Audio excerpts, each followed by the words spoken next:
Hello and welcome to this orientation and training video. This is another one in the series on the employee self-serve portal, and what we're going to cover today is how do we log into the system and make changes or requests for changes to our personal information. Things like if we've moved, maybe we need to change our address, or maybe you've gotten married and you need to change your last name. Perhaps you are needing to request changes to your tax filing status. Your situation has changed. How do we do that in the system? So that's what we're going to spend a couple minutes today talking about. So the first thing we want to do is go ahead and log in to the system. Click on sign in. Now this logs us in and takes us straight to our home page for the employee self-service portal. And so we're going to spend our time right here in this your information section over here in the left hand side. So we want to go ahead and click on these three dots right here. This is going to take us into more detailed information about us, about what's in the system. So if your employer has authorized us and turned on this access for you guys to be able to submit changes or requests for changes to your personal information, you'll notice that these fields are now editable. You can actually type in them. And so let's say that Clay actually moved and we need to change his address. And maybe he moved to 546 Blue Avenue. Okay, so he needs to change that information. Let's say he wants to put in a date of birth information, and so we want to put in our birth date in here. So we just put that information in there. Or if you have changed your tax filing status, either by federal status or maybe your state status you want to change. Maybe you want to amend how many dependents you're actually claiming.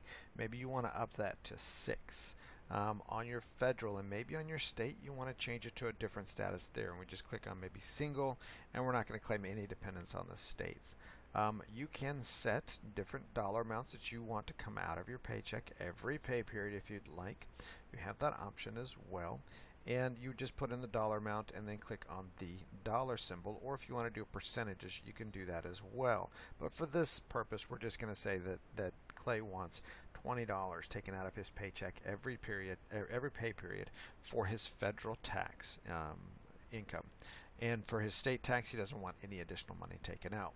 Now, the important thing to remember about this is that when you're requesting changes to your federal tax status or your state tax filing status, the W-4 forms do need to be filled out, printed, and turned into your HR or payroll contact before the change will take effect for you.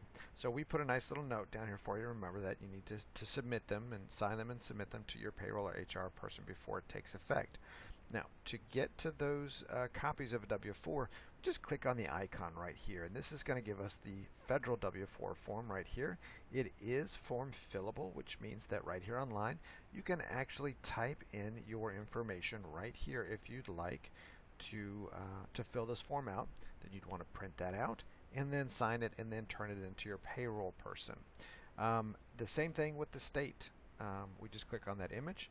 It'll actually bring that up in your web browser, and then you can just again fill in your information, print it out, sign it, and turn it into your payroll point of contact.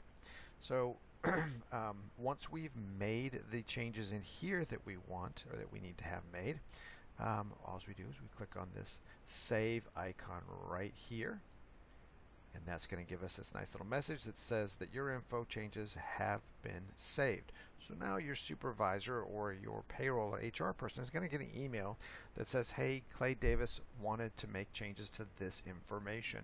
They'll log into the system, and if it's a change of address information or maybe birth date or phone number, they can approve that right away. They'll leave it in a pending status if it is a change to your tax filing status until they get a signed copy of either the state or the federal W-2 forms. So that's as complicated as it gets to request changes to your own personal information in this system. So I hope this video has been helpful for you, and we hope to see you in another video if you have other questions.